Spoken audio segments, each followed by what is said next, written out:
તો નમસ્કાર, આપ જોઈ રહ્યા છો ઇન્ડિયા ન્યૂઝ ગુજરાત। આપની સાથે હું છું જેનિશા। સમાચાર પર વિગતવાર નજર કરીએ તો જૈન ધર્મના દિગંબર મુનિ પરંપરાના આચાર્ય શ્રી વિદ્યાસાગરજી મહારાજે દેહ છોડ્યો છે। તેમણે છત્તીસગઢના ચંદ્રગીરી तीर्थ खाते शनिवार એટલે કે 17 ફેબ્રુઆરીએ રાત્રે 2:30 કલાકે સમાધિ લીધી। આ પહેલા તેમણે આચાર્ય પદથી રાજીનામું આપીને 3 દિવસ સુધી ઉપવાસ અને મૌન પાળ્યું હતું। 3 દિવસના ઉપવાસ બાદ તેમણે દેહ છોડ્યો હતો। તેમની સમાધિ બાદ વડાપ્રધાન નરેન્દ્ર મોદીએ શોક વ્યક્ત કર્યો હતો। પીએમ મોદીએ તેમના સોશિયલ મીડિયા એકાઉન્ટ પર લખ્યું કે આચાર્ય શ્રી 108 વિદ્યાસાગરજી મહારાજનું નિધન દેશ માટે એક અપૂરતી ખોટ છે। લોકોમાં આધ્યાત્મિક જાગૃતિ માટેના તેમના અમૂલ્ય પ્રયાસો હંમેશા યાદ રાખવામાં આવશે। તેઓ જીવનભર ગરીબી નિવારણ સાથે જોડાયેલા હતા। સમાજમાં આરોગ્ય અને શિક્ષણને પ્રોત્સાહન આપવામાં પણ વ્યસ્ત હતા। પીએમ મોદીએ કહ્યું કે મારું સૌભાગ્ય છે કે મને તેમના આશીર્વાદ મળતા રહ્યા। ગયા વર્ષે છત્તીસગઢના ચંદ્રગીરી જૈન મંદિરમાં તેમની સાથે મારી મુલાકાત મારા માટે અવિસ્મરણીય રહી છે। ત્યારે મને આચાર્યજી તરફથી ઘણો પ્રેમ અને આશીર્વાદ મળ્યા હતા। સમાજમાં તેમનું અજોડ યોગદાન દેશની દરેક પેઢીને પ્રેરણા આપતું રહેશે।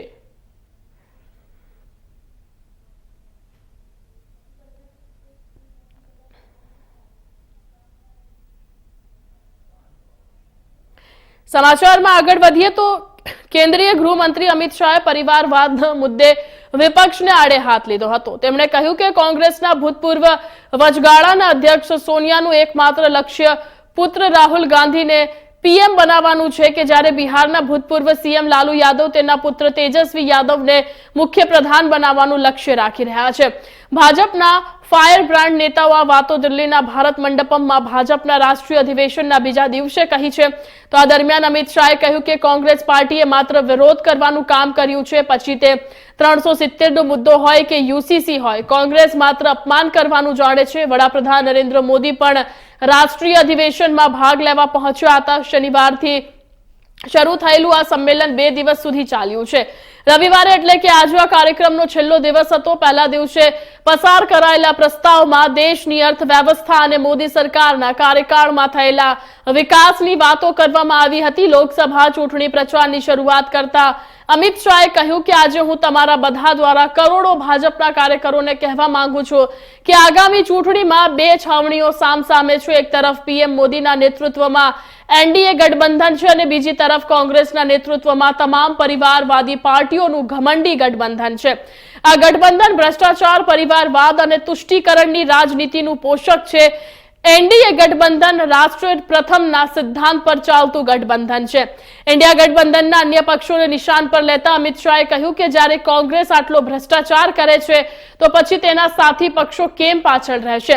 દિલ્હીમાં આમ આદમી પાર્ટીએ દારૂ કૌભાંડ, મોહલ્લા ક્લિનિક અને અન્ય ઘણા કૌભાંડો કર્યા છે। તેમણે કહ્યું કે એ તો લોકોના મેડિકલ ટેસ્ટ કરાવવામાં પણ કૌભાંડ આચર્યા છે। આ કારણે આજે તેમનું સમગ્ર નેતૃત્વ કોર્ટ અને એજન્સીઓથી ભાગી રહ્યું છે। अगला चुनाव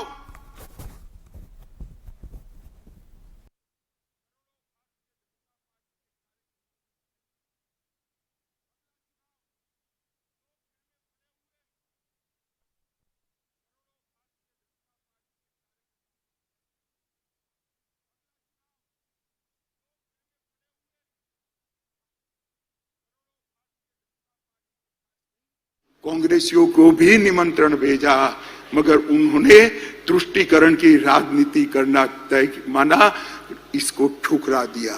मैं आज यहां से कांग्रेस पार्टी को चेतावनी देना चाहता हूं। आपने रामलल्ला की प्राण प्रतिष्ठा के निमंत्रण को ठुकराकर केवल ये ऐतिहासिक पल में हिस्सेदार होने से आप नहीं कतराए हैं, आपके देश के महान बनने की प्रक्रिया से अपने आप को दूर कर लिया है।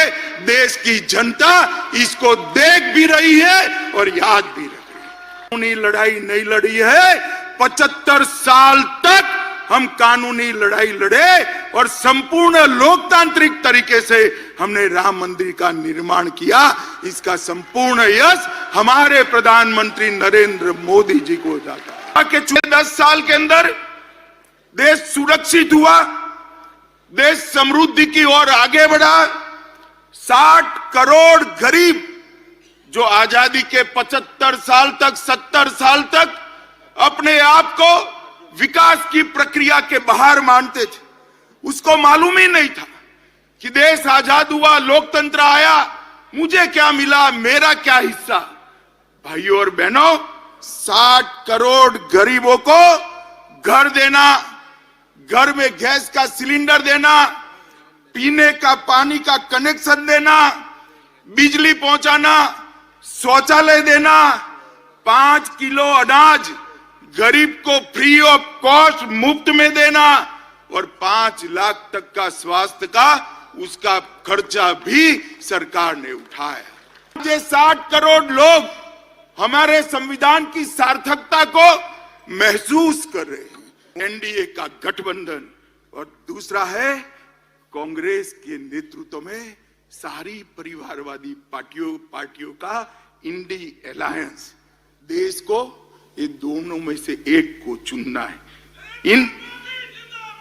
इंडी गठबंधन एक घमंडिया गठबंधन, भ्रष्टाचार, परिवारवाद और तुष्टीकरण की राजनीति का पोषक, और भाजपा और एनडीए का गठबंधन राष्ट्र प्रथम के सिद्धांत पर चलने वाला गठबंधन है। देश की जनता को तय करना है। ये परिवारवादी पार्टियां चाहिए, ये भ्रष्टाचार की पोषक पार्टियां चाहिए, तुष्टीकरण करने वाली पार्टियां चाहिए, और देश के लिए जान न्यौछावर करने के लिए तैयार भारतीय जनता पार्टी चाहिए। 2G घोटाला, शारदा चिटफंड का घोटाला, हिमाचल में सेबों की बिक्री का घोटाला, INX मीडिया का घोटाला, एयरसेल मैक्सिस का घोटाला, अंतरिक्ष देवास का घोटाला, लैंड फॉर जॉब का घोटाला, पंचकुला और गुड़गांव में भूमि आवंटन का घोटाला। इसका नेतृत्व कांग्रेस के हाथ में। कांग्रेस पार्टी एक भारत जोड़ो यात्रा निकली। तोड़ना तो निवेदन तो आपके भारत तोड़ने के, भारत जोड़ो यात्रा लेकर निकले। मैं इनको कहना चाहता हूं, किसी भी पार्टी के कार्यक्रम और यात्राएं, राजनीतिक कार्यक्रम, वो पार्टी का परिचय करा दे। भारतीय जनता पार्टी ने किया। हमारी पार्टी ने कभी भी सत्ता प्राप्त करने के लिए आंदोलन नहीं किए हैं, जनता के परेशानियों के लिए किए, सिद्धांतों के लिए किए। पक्की लॉ की तरह है, जो खुद जलकर भ्रष्टाचार के खिलाफ अडवाणी जी के नेतृत्व में हमने आवाज उठाई। तेलंगाना आंदोलन भी भारतीय जनता पार्टी ने किया और सबरीमाला का आंदोलन भी भारतीय जनता पार्टी ने किया। हमारी पार्टी ने कभी भी सत्ता प्राप्त करने के लिए आंदोलन नहीं किए हैं, जनता के परेशानियों के लिए किए, सिद्धांतों के लिए किए। पक्की लॉ की तरह है, जो खुद जलकर अंधेरों को काटने का काम करते हैं। जिसकी जनता के सामने बड़ी विनम्रता के साथ मांगे कि हमारा उद्देश्य केवल और केवल 140 करोड़ की जनता की सेवा करना है और देश को महान करना है, और वो केवल और केवल नरेंद्र मोदी जी कर सकते हैं और कोई नहीं सकता। और न केवल महान भारत का स्वप्न देने का साहस, उस स्वप्न को सिद्धि में परिवर्तित करने के लिए सामूहिक पुरुषार्थ करने का मन भी नरेंद्र मोदी ने बनाया है।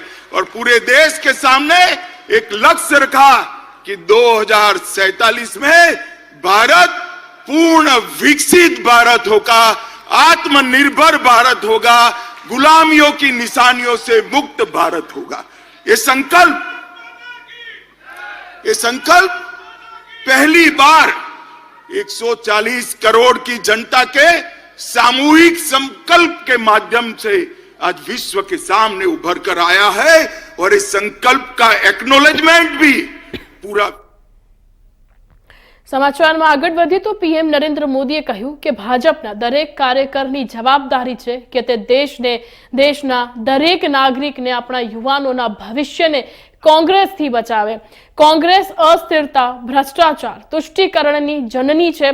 આજે આ લોકો અસ્થિરતા ઊભી કરવા નવા કાવતરા ઘડી રહ્યા છે।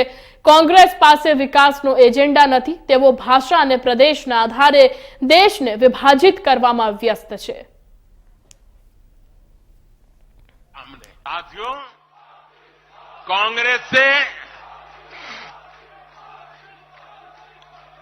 साथियों, कांग्रेस से देश को बचाना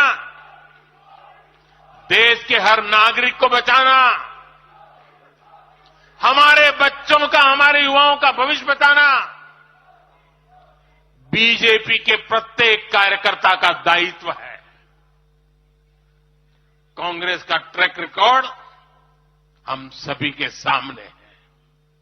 कांग्रेस अस्थिरता की जननी है। कांग्रेस परिवारवाद की जननी है। कांग्रेस भ्रष्टाचार की जननी है और कांग्रेस तुष्टीकरण की भी जननी है। 70 के दशक में जब देश में कांग्रेस के विरुद्ध गुस्सा बढ़ना शुरू हुआ तो खुद को बचाने के लिए इसने अस्थिरता का सहारा लिया। हर नेता की सरकार कांग्रेस ने अस्थिर की। आज यहां प्रस्ताव के समय इसकी चर्चा आई है तो मैं ज्यादा उसके लिए कहता नहीं हूं।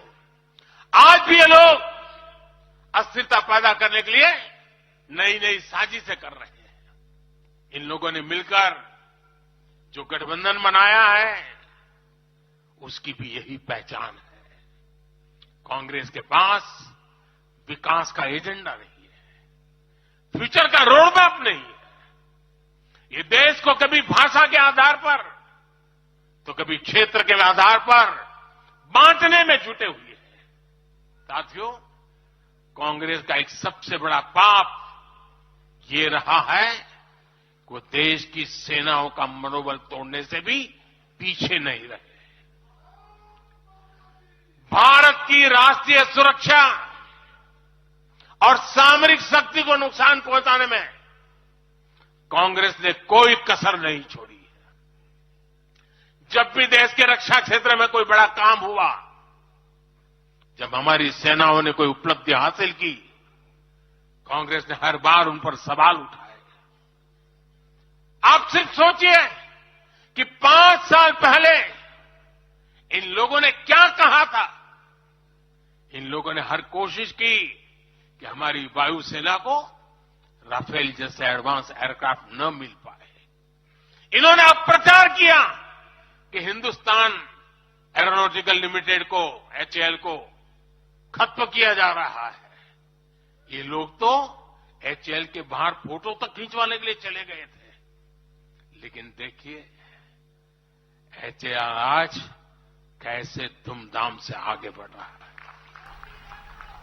आज देखिए સમાચારમાં આગળ વધીએ તો મધ્યપ્રદેશ સરકારના મંત્રી કૈલાશ વિજયવર્ગીયે કહ્યું કે પ્રધાનમંત્રી નરેન્દ્ર મોદીના કાર્યક મનોબલ વિકાસના 100 દિવસો સુધી ભાજપ માટે દરેક કાર્યકર્તા માટે કામ કરે છે।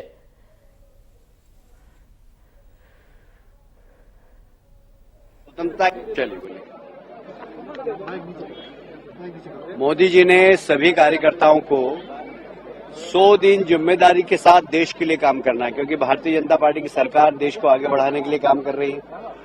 अभी जब स्वतंत्रता के 100 वर्ष पूरे हो जाएंगे तो एक विकसित राष्ट्र बनाना है, पर उसके लिए काम अभी से हमें करना होगा और इसलिए सभी कार्यकर्ताओं में जोश और ऊर्जा के साथ हमें जनता के बीच में जाना है और हर लाभार्थी को मोदी जी का प्रणाम कहना है और कार्यकर्ता रोज उत्साह के साथ जनता के बीच में काम करें। પીએમ નરેન્દ્ર મોદીએ કહ્યું કે અમે અમારી રાજકીય વ્યવસ્થાને નવા અને આધુનિક વિચારો માટે ખુલ્લી રાખી છે। આઝાદી પછી વર્ષો સુધી આપણા દેશ પર શાસન કરનારાઓએ એક એવી વ્યવસ્થા બનાવી હતી કે જેમાં માત્ર થોડા મોટા પરિવારોના લોકો જ સત્તામાં આવ્યા હતા। મહત્વના હોદ્દા પર માત્ર નજીકના પરિવારના સભ્યોને જ રાખવામાં આવ્યા હતા। અમે આ સિસ્ટમ બદલી છે। અમે નવા લોકોને પણ તક આપી રહ્યા છે। અમારી કેબિનેટમાં મોટી સંખ્યામાં નોર્થ ઈસ્ટના મંત્રીઓ છે।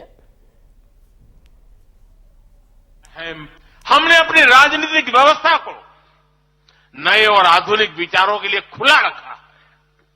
आजादी के बाद वर्षों तक जिन्होंने हमारे देश पर शासन किया, उन्होंने एक व्यवस्था बना दी थी।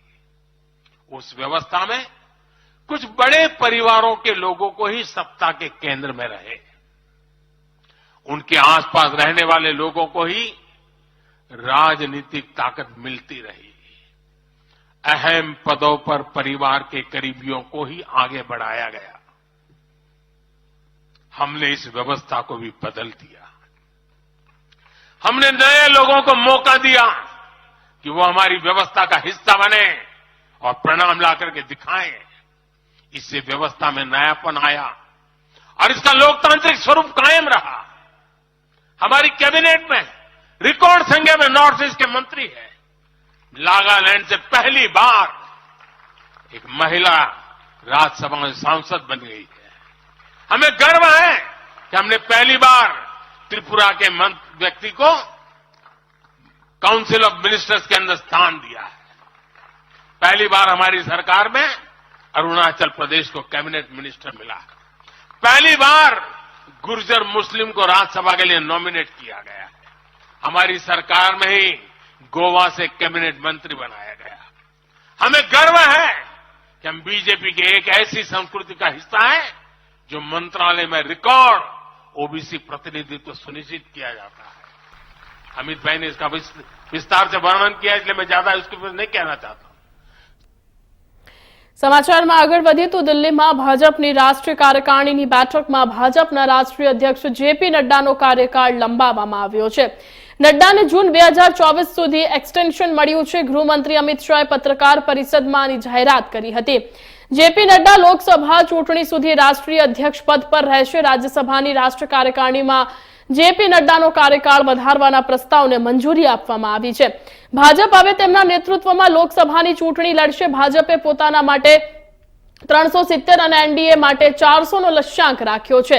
અગાઉ જેપી નડ્ડાને જૂન 2019 માં ભાજપના કાર્યકારી અધ્યક્ષ બનાવવામાં આવ્યા હતા। પછી 2020 ની 30મી જાન્યુઆરીએ તેમને પૂર્ણકાલીન રાષ્ટ્રીય અધ્યક્ષ બનાવવામાં આવ્યા હતા। નડ્ડાનો કાર્યકાળ 20મી જાન્યુઆરીએ પૂરો થઈ રહ્યો હતો, જે હવે જૂન 2024 સુધી લંબાવવામાં આવ્યો છે। वहीं हम 2019 में हमने अपना ही रिकॉर्ड तोड़ा। जहां 282 से 303 सीटें आई, वहीं हम 31% से बढ़कर 37% हमारा वोट शेयर बढ़ा। यह भी हमको ध्यान में रखना। हमारी जीत की श्रृंखला लगी और हमने जीतने की जो पारी थी उसको खेलना शुरू किया।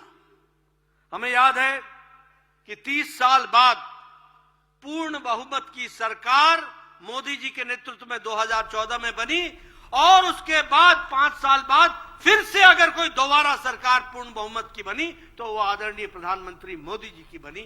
वो દિલ્હીમાં ભાજપના રાષ્ટ્રીય અધિવેશનનો આજે બીજો અને છેલ્લો દિવસ હતો। આ દરમિયાન વડાપ્રધાન નરેન્દ્ર મોદી અધિવેશનને સંબોધિત કરીને કાર્યકર્તાઓને અભિનંદન પાઠવતા કહ્યું કે ભાજપના કાર્યકર્તાઓ વર્ષના દરેક દિવસે 24 કલાક દેશની સેવા કરવા માટે કંઈક ને કંઈક કરતા રહે છે, પરંતુ હવે આગામી 100 દિવસ નવી ઉર્જા, નવી ઉમંગ, નવો ઉત્સાહ, નવો આત્મવિશ્વાસ અને નવા જોશ સાથે કામ કરવાનું છે। આ ઉપરાંત વડાપ્રધાન મોદીએ વધુમાં કહ્યું કે આપણે દરેક વર્ગ, દરેક સમાજ, દરેક સંપ્રદાય પર વિશ્વાસ કરવો પડશે।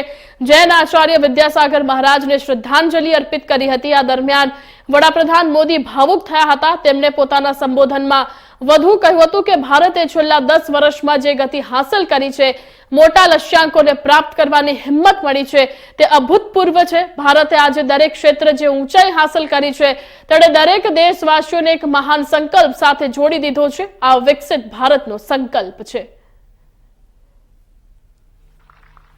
साथियों, विपक्ष के हमारे दल भले ही योजनाओं को पूरा करना न जानते हो, लेकिन झूठे वादे करने में इनका कोई जवाब नहीं रहा है।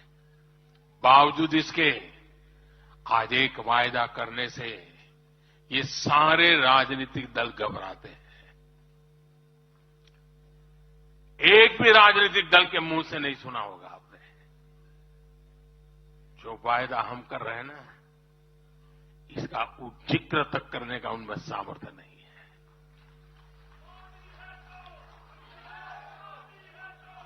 और हमारा वायदा है विकसित भारत का।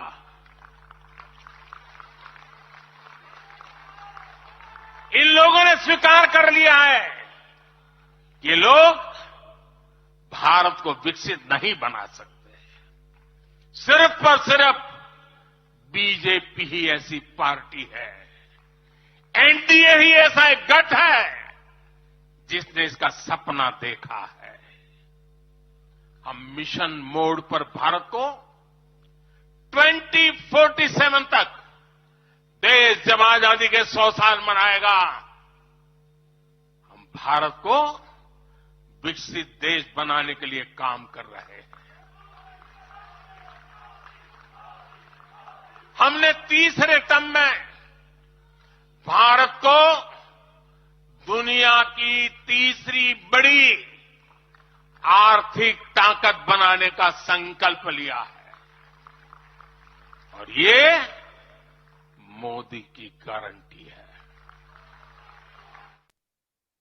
સમાચારમાં આગળ વધીએ તો લોકસભા ચૂંટણી પહેલા પશ્ચિમ બંગાળના સંદેશ ખાલી મહિલાઓની જાતીય સતામણી અને અત્યાચારની ઘટનાઓને લઈને ચાલી રહેલા હોબાળા વચ્ચે મુખ્યમંત્રી મમતા બેનર્જીનું મોટું નિવેદન સામે આવ્યું છે। તેમણે કહ્યું છે કે અમને કાંઈ પણ બોલવાનો અધિકાર નથી, જો કોઈ પણ કાંઈ પણ બોલીશું તો ઈડીની ટીમ ઘરે પહોંચી જશે। શનિવારે કાર્યક્રમમાં મમતા બેનર્જીએ કહ્યું કે મૂળભૂત અધિકારો અને દેશની સાર્વભૌમત્વ વચ્ચેના સંતુલનને નુકસાન ન થવું જોઈએ। બંધારણ માત્ર એજન્સી દ્વારા ચલાવવામાં આવશે તો અમને તેને સ્વીકારી શકીએ નહીં। જો બંધારણ બદલવાની જરૂર હોય તો અમુક વિચારધારા કે અમુક દૃષ્ટિકોણને ખુશ કરવા માટે છે। જો કોઈ આપણને કહે છે કે શું ખાવું, શું પહેરવું કે કઈ ભાષા બોલવી જોઈએ તો લોકશાહી અને બંધારણની શું જરૂર છે? અમે શાંતિથી જીવા માંગીએ છીએ અને દરેકને આ કરવાનો અધિકાર છે। વડાપ્રધાન નરેન્દ્ર મોદીનું નામ લીધા વિના મમતા બેનર્જીએ કહ્યું કે મેં રાજીવ ગાંધીથી લઈને મનમોહન સિંહ સુધીના ઘણા વડાપ્રધાનો સાથે કામ કર્યું છે, પરંતુ આવા સારા વડાપ્રધાન નથી જોયા। और बजट में 100 दिन के लिए काम के लिए हमारा स्टेट को एक पैसा भी नहीं दिया था।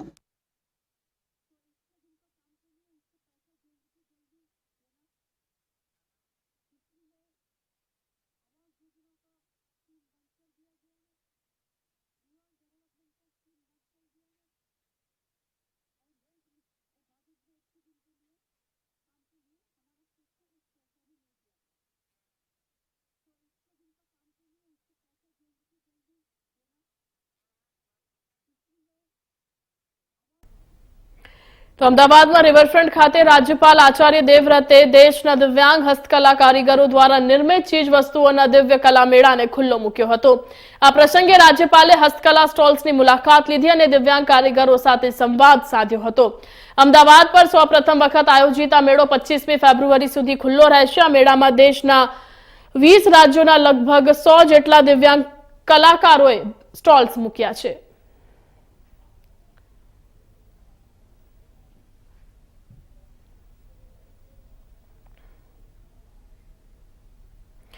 એકતાનગર સહકાર ભવન ખાતે બેન્કિંગ ક્ષેત્રમાં કરાયેલા સુધારા અંગે રાષ્ટ્રીય કક્ષાની કોન્ફરન્સ યોજાઈ હતી। આ કોન્ફરન્સમાં દેશના તમામ ડિસ્ટ્રિક્ટ બેંકો અને સ્ટેટ કોઓપરેટિવ બેંક તેમજ અર્બન બેંકોના પ્રતિનિધિઓ ઉપસ્થિત રહ્યા હતા। કોન્ફરન્સમાં પ્રતિનિધિઓને બેન્કિંગ ક્ષેત્રમાં આવેલા સુધારાઓ, પડકારો અને ભાવિ રોડ મેપ અંગે શિક્ષણ પૂરું પાડીને માર્ગદર્શન આપવામાં આવ્યું હતું।